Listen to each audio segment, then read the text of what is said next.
En mai 1947, Samuel Biléou Joseph Oshofa, marchand de bois, vécut dans la forêt située entre Zinvier et Godrogpa, dans l'actuelle République du Bénin, l'apparition de l'Esprit de Dieu sous diverses formes, par lesquelles Dieu le missionna de créer une église qui sanctifiera le monde. La dernière barque pour le salut. Au lendemain de cette vision, est née une nouvelle forme de christianisme prophétique qui a vu sa consécration le 29 septembre 1947. Un mouvement qui reste aujourd'hui le plus expansionniste et le plus important issu de l'immigration africaine. Désormais révérend prophète et fondateur, Oshofa s'établit définitivement en 1976 au Nigeria, jusqu'à sa mort le 10 septembre 1985, suite à un accident de voiture. Une disparition soudaine qui plonge le christianisme céleste dans un profond conflit de succession et de recherche d'identité qui n'est pas résolu à ce jour.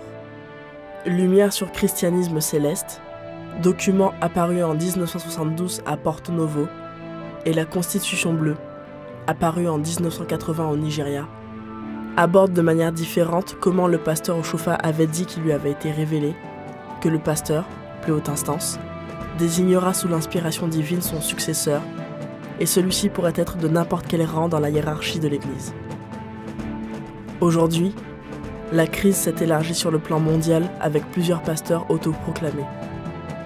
Est-ce une mauvaise interprétation des écrits, une trahison, ou simplement une guerre d'intérêt et de leadership?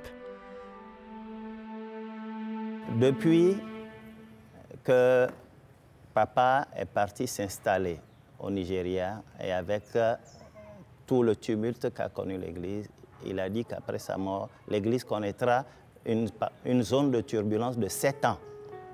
Et il a fait interdiction d'administrer les onctions avant 7 ans. C'est ce que Bada, Agba aussi et les organisateurs n'ont pas su respecter. Si tout le monde a écouté la voix de Dieu, l'Église ne serait pas dans cet état-là. L'Église du christianisme céleste, désormais plongée dans une profonde crise de scission, a interpellé les pouvoirs politiques en place, qui ont rassemblé les deux bords pour trouver un terrain d'entente. Le président Kérékou a essayé de résoudre ce problème à ce que Bada et Agba aussi se retrouvent ensemble pour trouver une solution. Le chef de l'État, Mathieu Kérékou, Nicéphore Dieudonné Soglo, tous ceux-là se sont impliqués pour la réconciliation. On les a rassemblés à la présidence de la République. Ils ont accepté la réconciliation. Nous avons fait les sommets d'Iboukou. Les rapports sont là. Tous les pays du monde sont venus à Cotonou. Pendant toute une semaine. C'est des millions que l'État a décaissés pour voir cette église se réconcilier. On avait cru que cette rencontre avec le président Kérékou, c'est déjà une grande victoire. Nous avons commencé, on a fait la prière, le ministre de l'Intérieur a fait son allocution.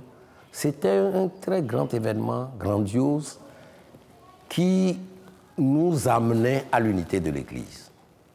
Mais le même jour, qu'est-ce qui s'est passé? Un groupe de 4-5 personnes, c'est des jeunes béninois, qui se sont au micro, à la tête, précisément le lecteur était le vénérable suprême Zanou Marcelin, aujourd'hui, qui ont sorti un petit papier, ils ont dit, nous, jeunes de l'Église du christianisme céleste du Bénin, qu'ils mettent fin à cette unité de l'Église, que l'Église est née au Bénin, rien qu'au Bénin, et ça s'arrête là. Le chrétien céleste doit se débarrasser du fanatisme que l'on constate aujourd'hui. En fond, ils ont l'habitude de dire « et nous mitons, et nous mitons ». Je vais parler le fond sur un point, nous mitons. A dit c'est notre chose à nous. C'est que quelque part, on n'est pas encore totalement converti. De penser que moi je suis béninois, donc l'Église est à nous. Mais c'est une pensée païenne. C'est anti-Église. Vous voyez, ce sont des choses-là qu'il faut dénoncer.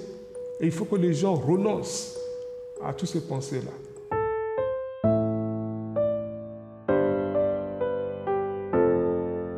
L'Église du christianisme céleste, devenue aujourd'hui universelle, n'a pas encore réussi à intégrer d'autres nationalités dans les plus hautes instances. Elle présente de plus en plus le sentiment de singularité et de propriété. l'église à Porto-Novo ne doit pas appartenir seulement aux Porto-Noviens ou bien aux Béninois. J'ai écrit ça noir sur blanc, j'ai envoyé à Porto-Novo.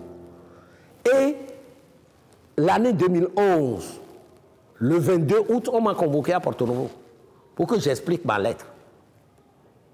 Pour que j'explique la lettre. Je leur ai dit. Mais on ne doit pas avoir peur pour dire la vérité aujourd'hui. Mais il y a des gens à Porto-Novo qui connaissent ce problème, qui n'arrivent pas à le dire. Ils veulent que tout le monde ait peur et ne rien dire. On va te tuer. Personne ne peut tuer à Porto-Novo. Il ne faut pas mentir. Personne ne tue personne dans l'église. Quand est-ce que l'église aura une vraie administration? Mais quand on parle d'une église mondiale, mais il faut parler d'une administration mondiale. Au niveau du révérend pasteur, c'est lui le chef, qu'il donne le ton pour dire maintenant, il voudrait une telle administration. S'il n'est pas en otage, je précise, hein, si comme nous le pressentons, il n'y a pas des devanciers qui le prennent en otage, ou si lui-même ne joue pas le jeu. Je ne veux pas jouer les chauvins, non pas du tout. L'église est née au Bénin. L'église a un siège, il est à Porto-Novo, d'accord? Tout autre siège pour moi n'est pas légitime. Ce qui est important pour nous dans cette église-là, que ce soit Porto-Novo, que ce soit Imekor, que ce soit Gonga, etc., tous ces points font partie du patrimoine de l'église du christianisme céleste. Alors, aucun point ne doit être négligé dans l'histoire et dans l'exploitation du patrimoine de l'église du christianisme céleste. Et c'est ça que nous devons comprendre. Si vous vous approchez de nos responsables, que nous appelons les hauts responsables, qui sont nos aînés, beaucoup sont un peu en otage, où ils doivent faire ce que, involontairement, ils sont obligés de faire. Beaucoup disent aujourd'hui que Agbo-Ossi ne voulait pas l'unité. Je dis non. Il avait voulu quand même que l'Église revienne dans son unité. Parce que tout le monde, à un certain moment donné, c'est plus qu'une vision. Il le dit ouvertement, qu'il aimerait quand même que l'Église revienne dans son unité. Mais comment, Déminason Baïlo, comment on va faire? Qu'il faudrait quand même convaincre les gens de son camp aussi. En 2002, le chef diocèse Djessé prend l'initiative de convaincre le pasteur Agba-Ossi de prendre la tête de toute l'Église. Le 31 juillet, la proclamation est faite à Sémé. Elle offrira à la communauté céleste un espoir de réconciliation aussitôt dissipé. Le jour de la proclamation, qui a donné ce conseil au révérend pasteur Agba-Ossi, je ne peux pas le citer ici, ils ont convoqué que les membres du trustee, sans convoquer les GC, ceux à qui on a remis le bâton de diocèse du Nigeria, on ne les a pas invités. Et en ce temps, le groupe GC a été créé. C'est là où le troisième point de la division, c'est-à-dire le couteau de la division s'est enfoncé carrément. Voilà Papa Agba-Ossi, Papa Djessé. On est venu à Porto-Novo et Papa Djessé a expliqué Papa Agba-Ossi ce qu'il voulait faire. C'est en ce moment-là qu'on a la nouvelle, qu'on dit j'avais une vision, qu'il faut un enfant pour conduire. On dit non, c'est Djessé qui va conduire à Imekor. Cette nuit, il n'y a pas de Christ à Imekor. Hein? Il demande, il n'y a pas de Christ. Et c'est ainsi qu'après on envoie Emmanuel. Mais quand on envoie Emmanuel pour devenir chef mondial, c'est ex-sérieux. Oui, c'est sérieux parce que c'est pas de nous au chauffeur. Mais c'est de là qu'est parti tout. Alors nous avons dit, Papa Agba-Ossi, Papa Agba-Ossi, c'est le chef que je reconnais. Papa Bada, il sait qui je suis, qui il est. Nous savions, hein. Au chauffeur nous a parlé. Papa Bada, chacun de nous connaît les 6 là. Chacun connaît sa fonction. Papa Bada ne connaît pas Djessé. Quand il voulait enlever à Djessé de Londres, c'est moi et Djébé qui a envoyé la lettre à Djessé, nommé par le chauffeur. Le secrétaire tait les secrets.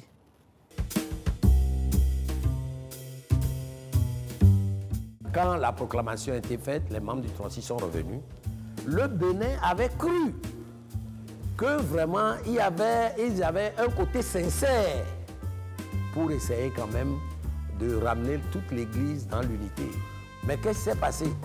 Le groupe GC a proclamé GC comme pasteur, révérend pasteur. Parce que des trotskistes ont proclamé Emmanuel Oshofa comme révérend pasteur sur la tête de l'Église. Mais il y a une petite remarque là-bas. Emmanuel Oshofa était seigneur évangéliste en tant que chef du diocèse. Et à la venue d'Adjosé, il a oint auprès de la tombe de son père supérieur évangéliste. C'est le grade le plus élevé dans le Nigeria en ce temps-là. L'onction donnée au révérend Emmanuel Oshofa, au grade le plus élevé sur la tombe de son père le fondateur, n'a pas été bien vue par plusieurs chrétiens célestes, qui y voyaient une nomination successorale orchestrée. C'est ce que je sais. Les Nigérians ont été voici. Affanez-vous. Regardez, venez nous aider entre associations avec GC. Il a dit, non, avec vos problèmes. On a même dit de venir diriger. Il a dit non. Et encore, quand on avait fait les veilles de prière là ici, pour sélectionner ce que Dieu allait choisir, il y avait à faire la convention de Bukolo où Papa Boissé était parti. Les délégations ici, du Niger aussi était parti. Mais ça a fait ça qu'il y a eu veille de prière ici, sur révélation, sur ça, que je suis devenu l'humble serviteur de l'Éternel, n'est-ce pas, auto-proclamé pasteur. Je n'ai pas apporté. Ici, ça a été révélé, ça a été proclamé, et j'ai été investi ici le 23 mars 2002.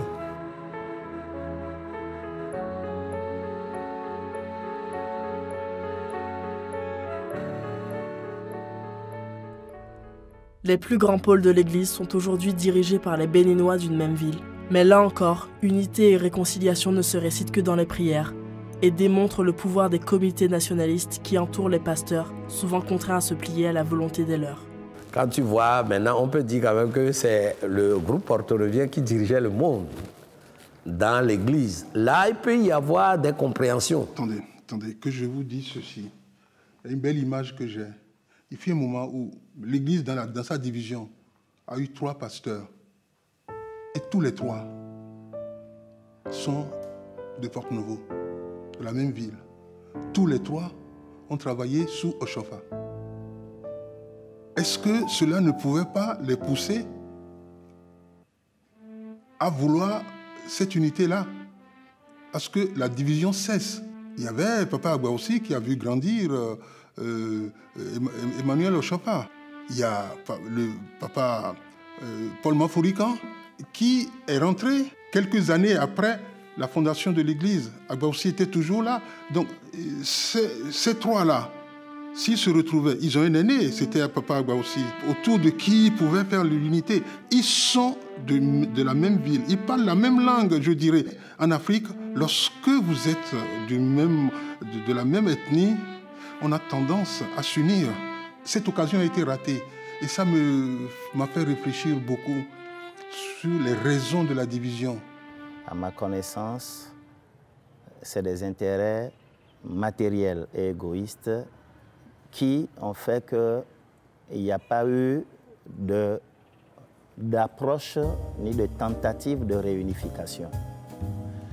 Et toutes les tendances aujourd'hui également, c'est à cause de l'intérêt matériel et pécuniaire et égoïste qui fait que chacun va créer sa tendance pour se faire des sous. Si l'unité tant attendue doit venir des instances du Bénin et du Nigeria, les occasions de rencontre de leurs pasteurs, délibérément évitées, font réfléchir plus d'un. Quelque chose qui m'a choqué. Le 16 août 2016, nous arrivons à Londres. Il y a Papa Diogun qui est en train de quitter Londres pour venir en France. On se croisait à la gare de Pancras à King Cross à Londres. Mais je crois que c'est une opportunité. Quand les deux, ils sont connus et tout ça, là, ils sont dans le même pays et tout ça. Là, je crois que les deux devaient se rembrasser et tout ça, là, saluer et tout ça. Là. Mais malheureusement, les deux pasteurs ont fait comme eux, ils ne se connaissent pas. Et c'est dommage, c'était pas bien. C'est écrit à deux, j'ai demandé qu'on se rencontre avec d'autres personnes, avec deux pasteurs, qu'on puisse, après cette réunion, il faut qu'on cherche les moyens pour qu'ils reviennent unis. J'ai jamais fait de réponse. Il faut aller le voir pour poser la question. Moi, je n'ai rien contre lui, mais que chacun de nous revienne vite à la raison, s'asseoir sur la table de négociation pour qu'une seule unique église. La guerre silencieuse et perdue du trône pastoral serait peut-être la raison de l'ascendance de nombreux nouveaux pasteurs d'obédience locale, qui ne cessent de crier au respect, à l'ordre établi par le prophète pasteur fondateur. L'unité de l'Église serait très difficile à retrouver si les deux grands pôles, le Nigeria d'un côté, et c'est mon combat, c'était mon combat maintenant, où le Nigeria et le Bénin ne viendront jamais être ensemble. Que personne ne se trompe là-dessus.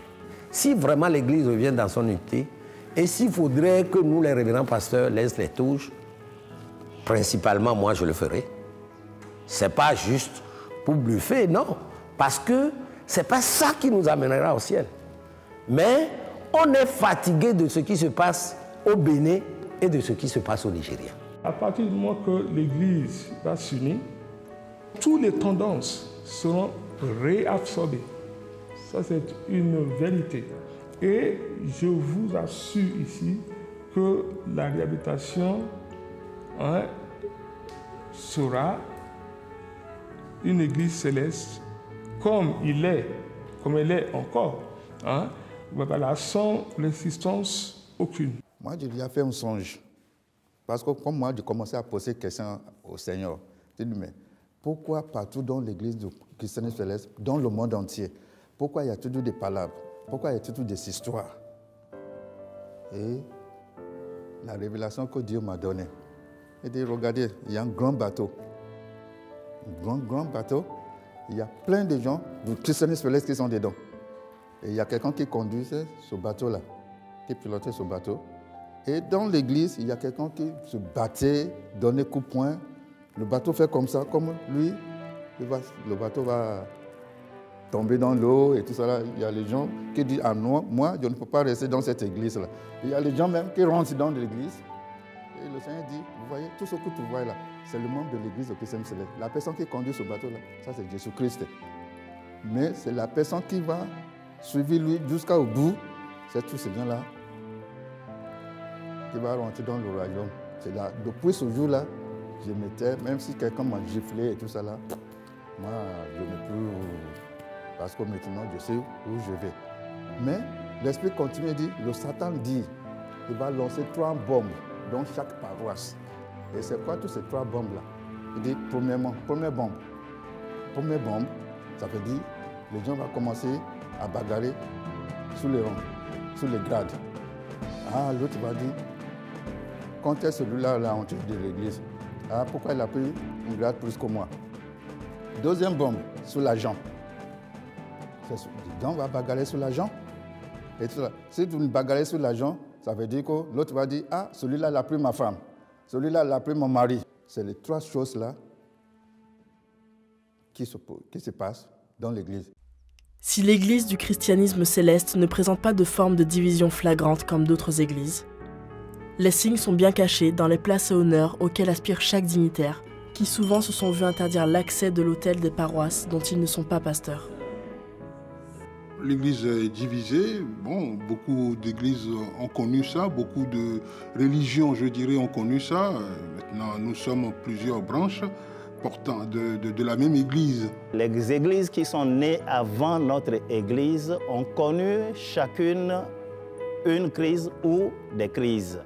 L'Église catholique en a connu, et il y a eu par après une démarcation, il y a eu l'Église luthérienne, il y a eu l'Église presbytérienne, il y a eu l'Église baptiste, le méthodiste, etc., etc. Donc la crise a toujours existé dans l'Église. Quand les gens disent, oui, l'Église catholique aussi a connu tout cela, les musulmans ont connu tout cela, même les apôtres ont connu la division, oui, c'est peut-être vrai.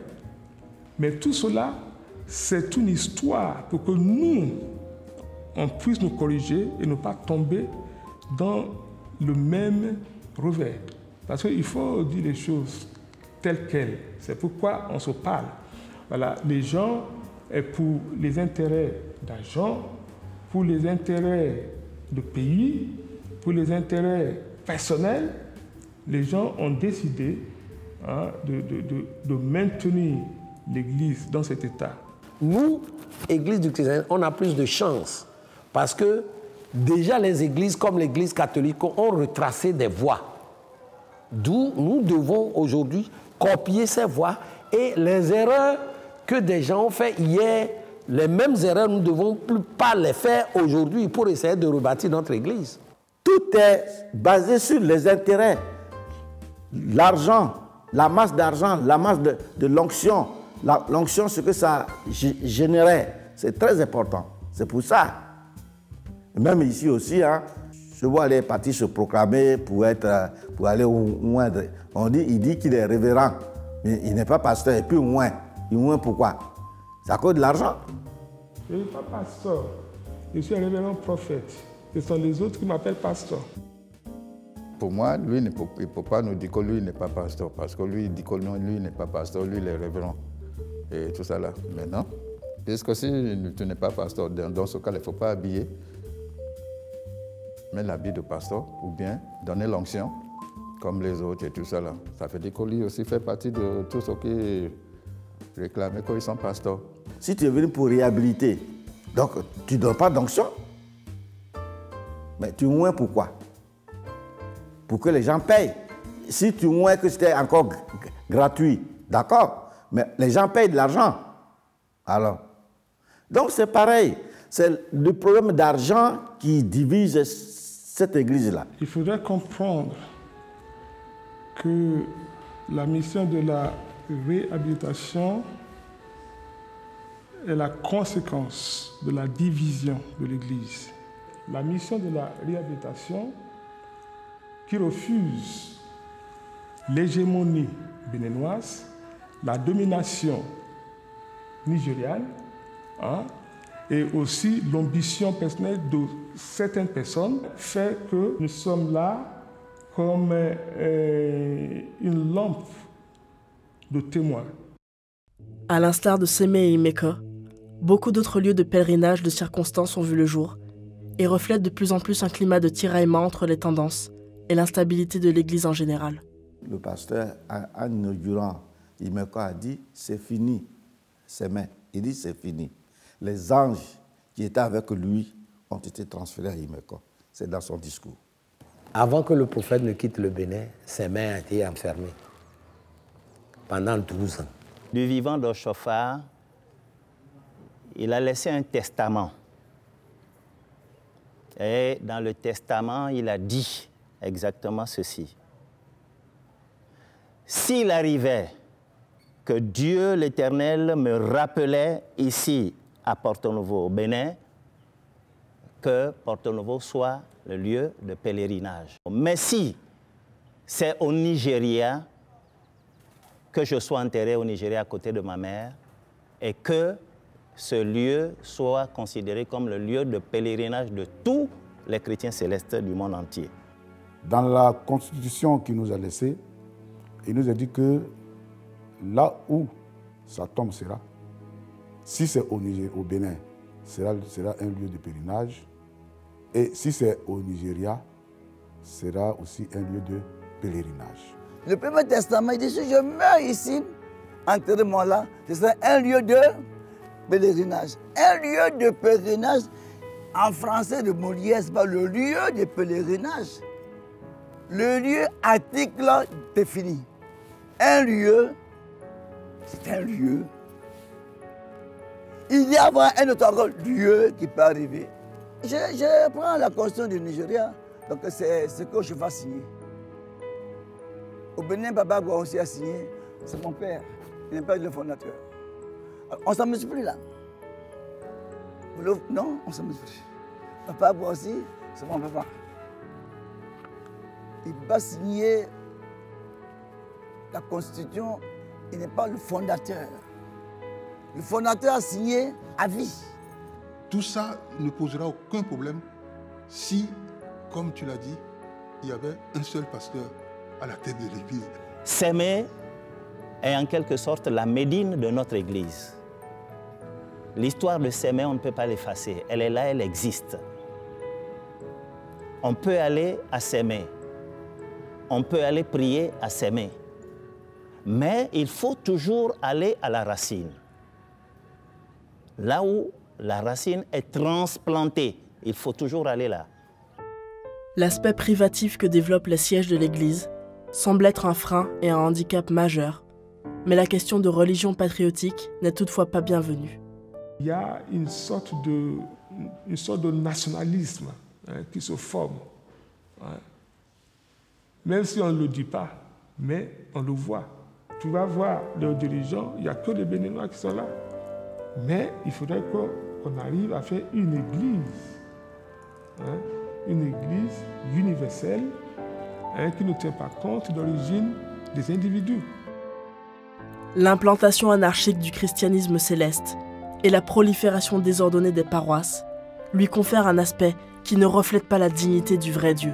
Aujourd'hui, on a vu qu'il n'y a pas un véritable meneur de l'Église. Alors, si c'est ça, bon, chacun crée sa petite tendance pour assouvir ses intérêts matériels et égoïstes. Et c'est ce qui se passe aujourd'hui. Aujourd'hui, ils ont créé des paroisses dans tous les coins de rue. Et ça me fait mal. Chacun s'élève et crée une paroisse. Sur certaines paroisses, tu trouves 10 fidèles. Sur d'autres, 5 fidèles. Souvent, le père est le chargé, son fils le responsable de la chorale, et sa femme, la responsable des femmes. Dans l'église, ça fait pitié. Ils prennent l'église pour un terrain de jeu. Mais si quelqu'un prend sa propre parcelle pour en faire une église, qu'est-ce qu'on peut lui reprocher? C'est pour cela que l'église céleste est désorganisée. Rien qu'à côté, il y a plus de 10 paroisses. Et personne ne se soumet. Ils ont tous perdu la foi. Est-ce que nous avons encore à végéter comme cela pendant 40 ans pour faire les 70 ans, pour que le temps soit accompli? C'est une interrogation, c'est une inquiétude. Chaque chrétien céleste doit réfléchir sur ça et se dire, il faut que je laisse tomber mon égoïsme. Il faut que je laisse tomber mon intérêt particulier et personnel. Il y en a qui se sont autoproclamés. Qu'est-ce qu'ils sont devenus? Nous avons tendance à vouloir dire que les petits groupes s'autoproclament. Mais la vérité, c'est que tous les pasteurs existants aujourd'hui sont des pasteurs autoproclamés. Ce n'est pas parce que le Bénin décide que Papa Agbaoussi est le pasteur, que ce n'est pas un pasteur autoproclamé.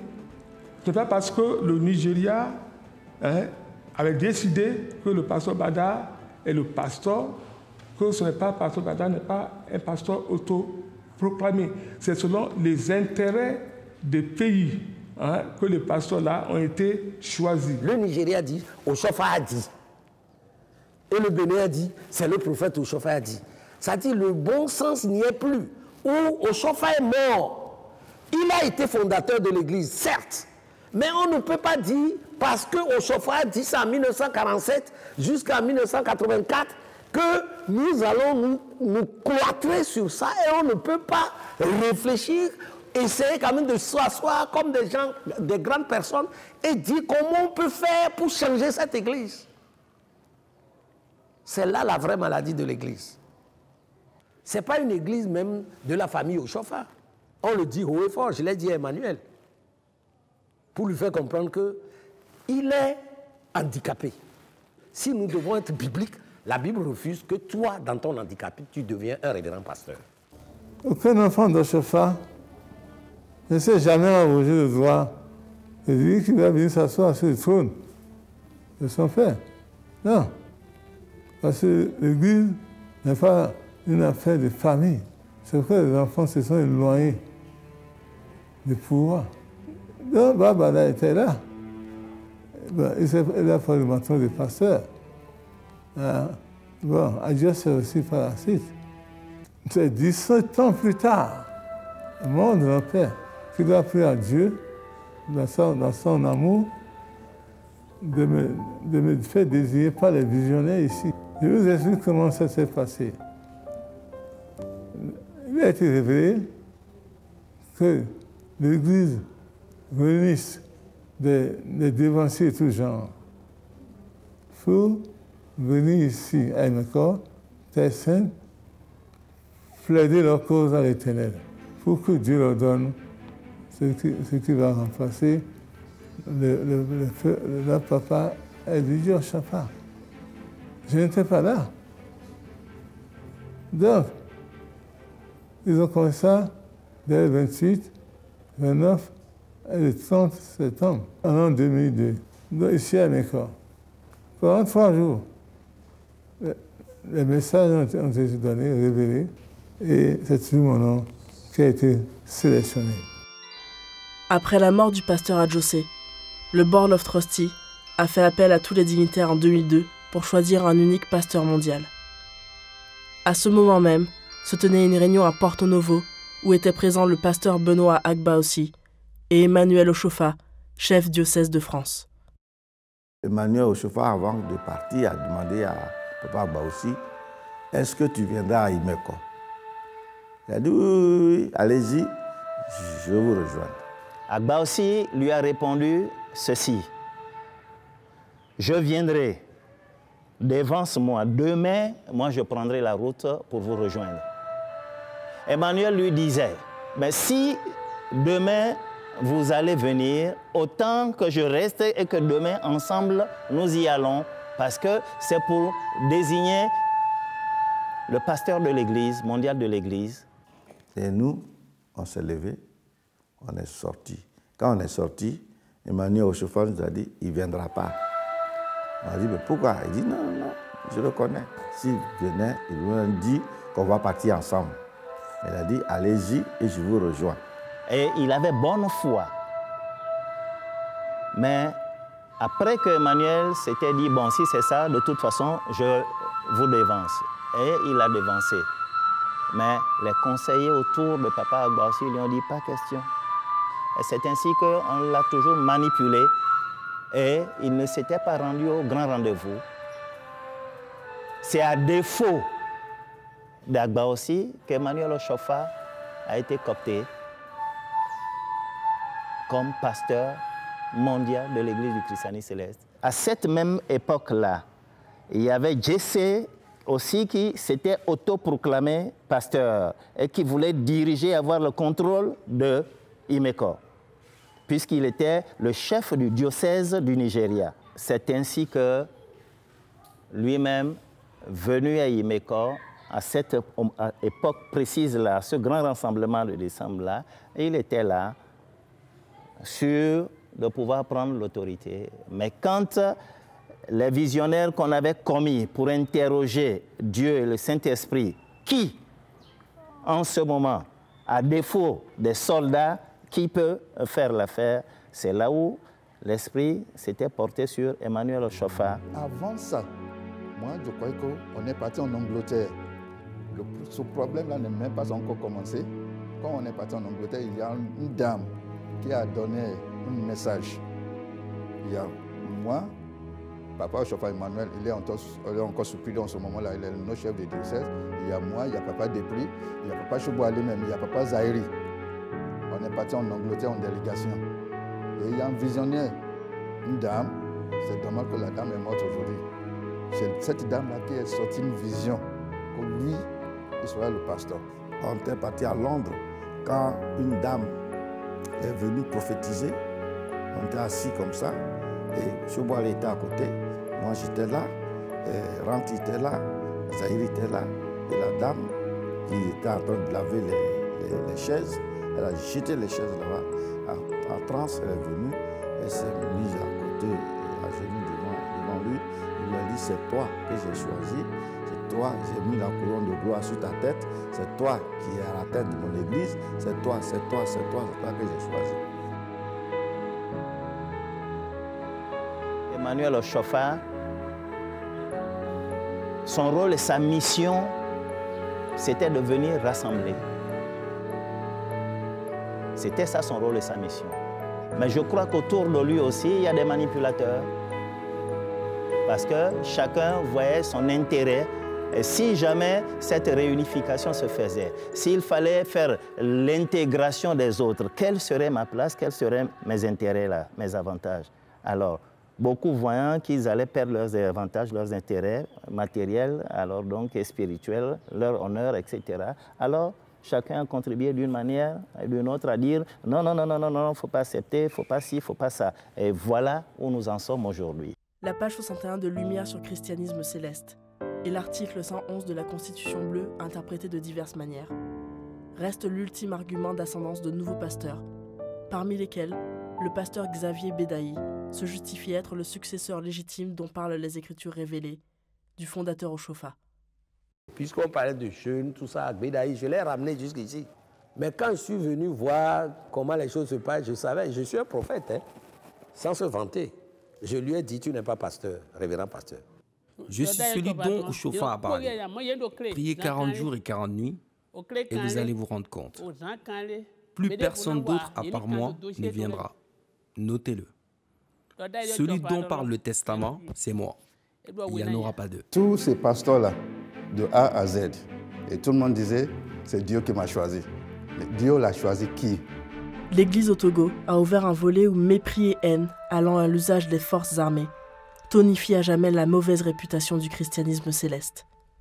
Le pasteur Bello évoque des conflits liés au Saint-Siège de Porto Novo. Je ne vais pas parler de Bello parce que je ne connais pas très bien le problème. Je vais peut-être en parler un peu.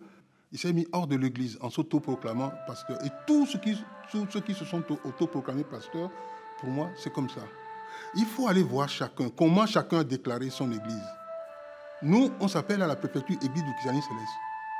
Il y a des gens qui ont donné d'autres noms, tout en faisant Église du christianisme céleste, le culte de l'Église du christianisme céleste, qui ont donné d'autres noms. Ces gens-là, on va vérifier tout ça là, et ces gens-là, on va les écarter, tant qu'ils ne changeront pas les statuts en s'appelant Église du christianisme céleste. L'État reconnaît qui ici comme le premier responsable de l'Église? C'est moi. Tous les documents officiels, tout se retrouve dans ma main ici. Ici, c'est l'État qui l'a octroyé.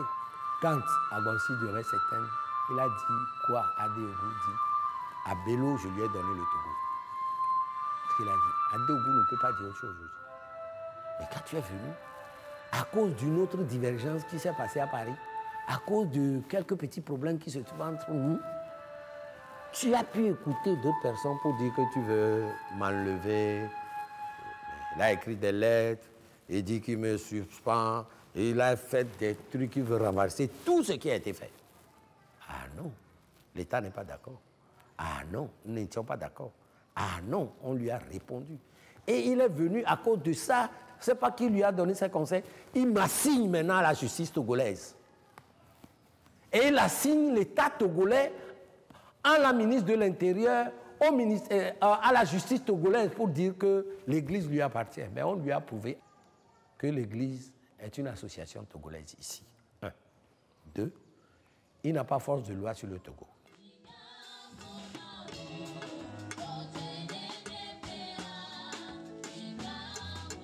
Bello était de la tendance branche Nigeria.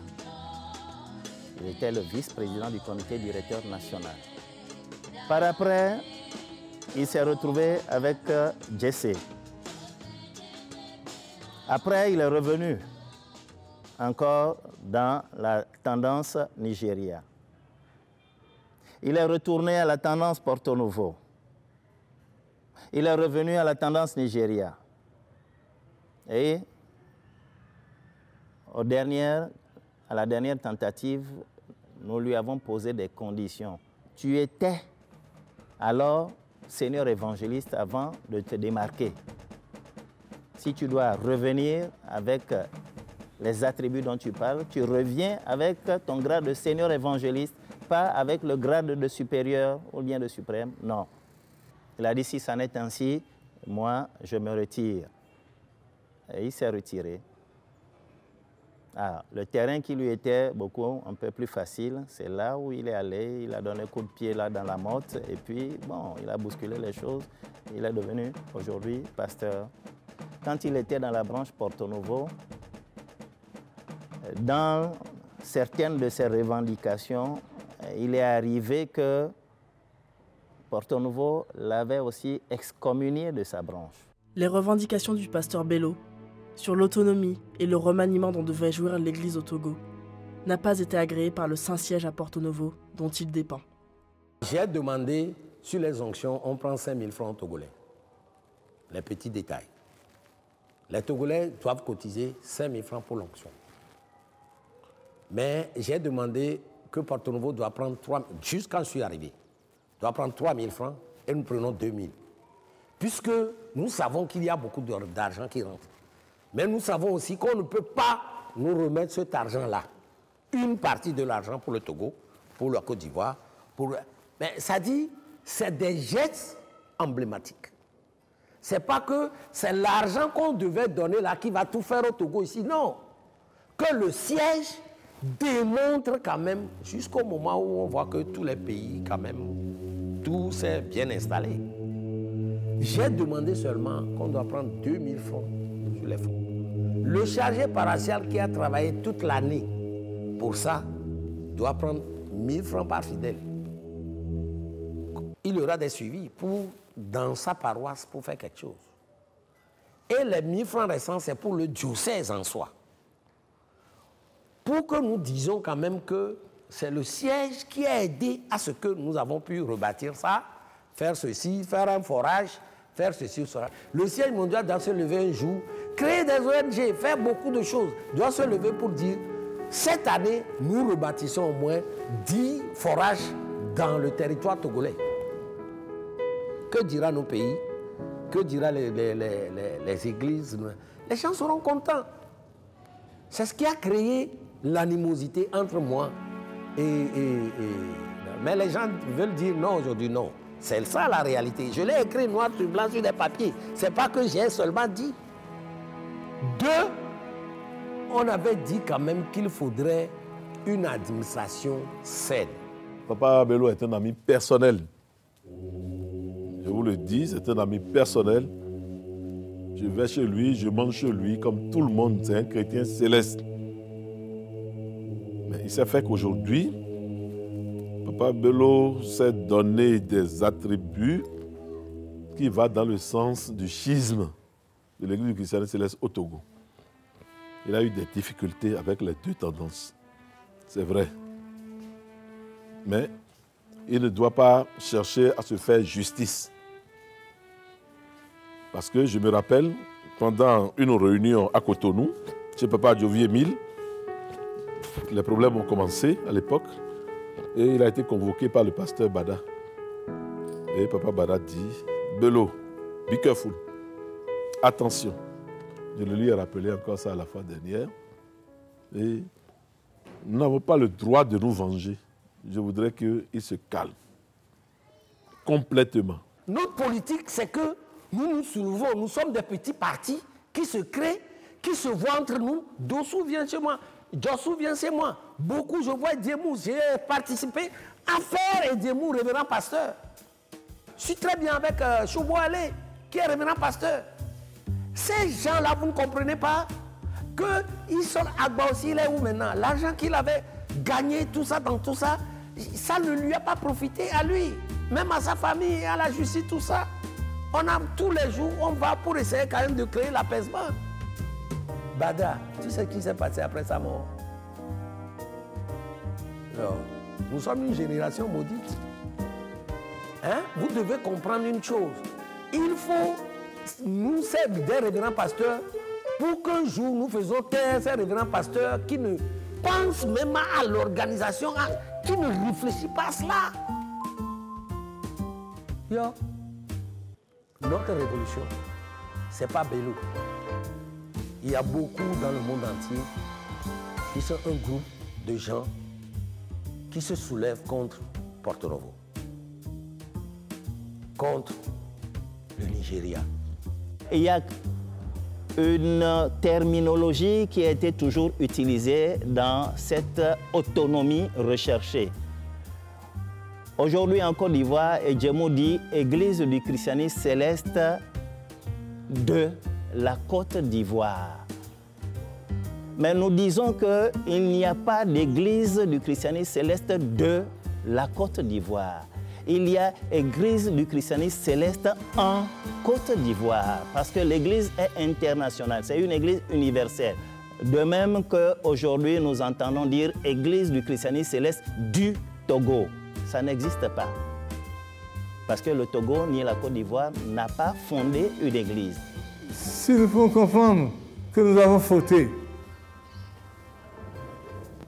que l'église divisée, ça n'arrange personne. Il faut comprendre vite que ces dirigeants-là comprennent vite que Christ est le corps et le chef de l'église. Est-ce que nous allons faire que ce corps soit divisé? Réfléchissons. Il n'est pas tard pour revenir à la raison. Il faut vite se dépêcher et que la dernière barque, que nous sommes tous unis dans une même barque, tous derrière ce pasteur, tous derrière ce Dieu, pour le Dieu de Shofa. Nous sommes tous des frères et nous pouvons nous refréquenter.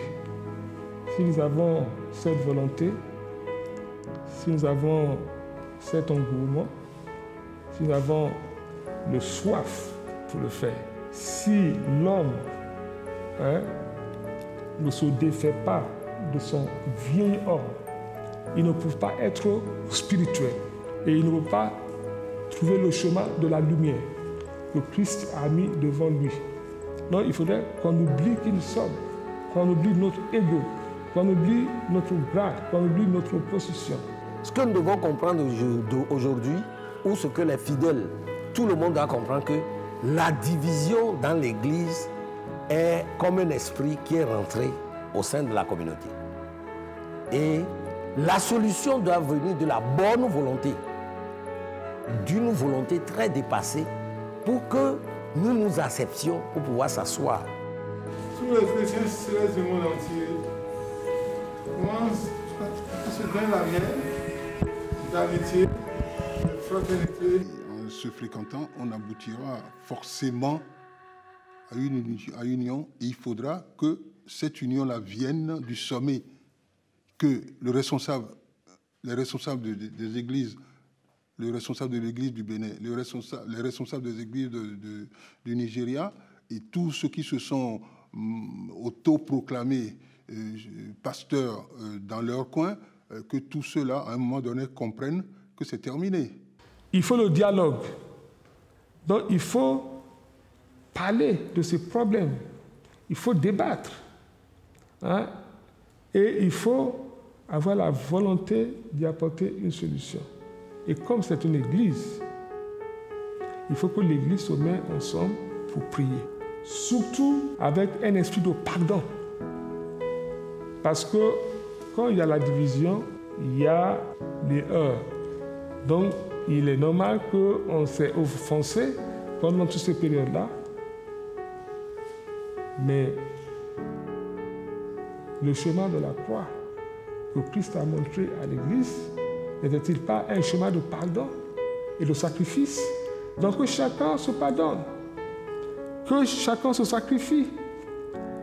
Et à partir de là, sûrement on va trouver une solution. Par la prière, pour que Dieu nous pardonne et maintenant qu'il nous montre le chemin à suivre, parce que nous sommes maintenant prêts à nous suivre. Tout ce que chacun des chrétiens célestes peut faire pour l'amour, pour le pardon et pour s'humilier devant l'Éternel Dieu, et qu'il le fasse. Parce que la Bible nous a dit quelque chose de fondamental. Ô homme, c'est une vénération. Ô homme, on vous a dit, on t'a dit ce qui est bien. C'est que tu pratiques la charité, la justice et que tu t'humilies devant l'Éternel Dieu. Il faut que tout le monde, la Bible a déclaré, de poursuivre la paix et de l'atteindre. Il faut que tout le monde essaie de chercher la paix en soi-même. Et que nous essayons d'enlever tous les murs de glace qui sont devant nous et d'aller l'un vers l'autre. Ça contribuera toujours à cette paix de l'unité de l'Église. J'appelle aujourd'hui l'ensemble de tous mes frères, de tous les chrétiens célestes à travers le monde, au testament de Teshoffa. Que chacun s'en approprie, qu'on puisse multiplier, que chacun lise les lignes du testament. Pour un bon fils, c'est ça. Qu'a dit mon père? J'étais trop petit quand il est mort, mais qu'a-t-il dit? Et à partir de ce qu'il a dit, je crois que chacun va se retrouver. Voilà ce que je lance comme appel à tous nos frères et que ceux qui ont appris une partie de l'histoire cessent aujourd'hui de donner des fausses informations. Il y en a de trop. Maintenant, si quelqu'un parle, demandez-leur les preuves. Lisons la Constitution bleue. Et quand on parle de l'Église, c'est autour de la Constitution bleue. Quand on parle d'unité de l'Église, c'est autour de la Constitution bleue. L'unité est possible en nous basant, il dit, sur la Constitution. L'Église est révélée avec ses institutions. Le jour que tout ce pays-là, surtout les pays principaux qui sont des acteurs de notre Église, comme le Bénin, le Nigeria et la Côte d'Ivoire, parce que ce sont des pays où vraiment l'Église s'est bien installée en Afrique. Je pense que le jour qu'au moins ces trois pays-là seront d'accord sur la nomination d'un pasteur, je pense que la paix reviendra.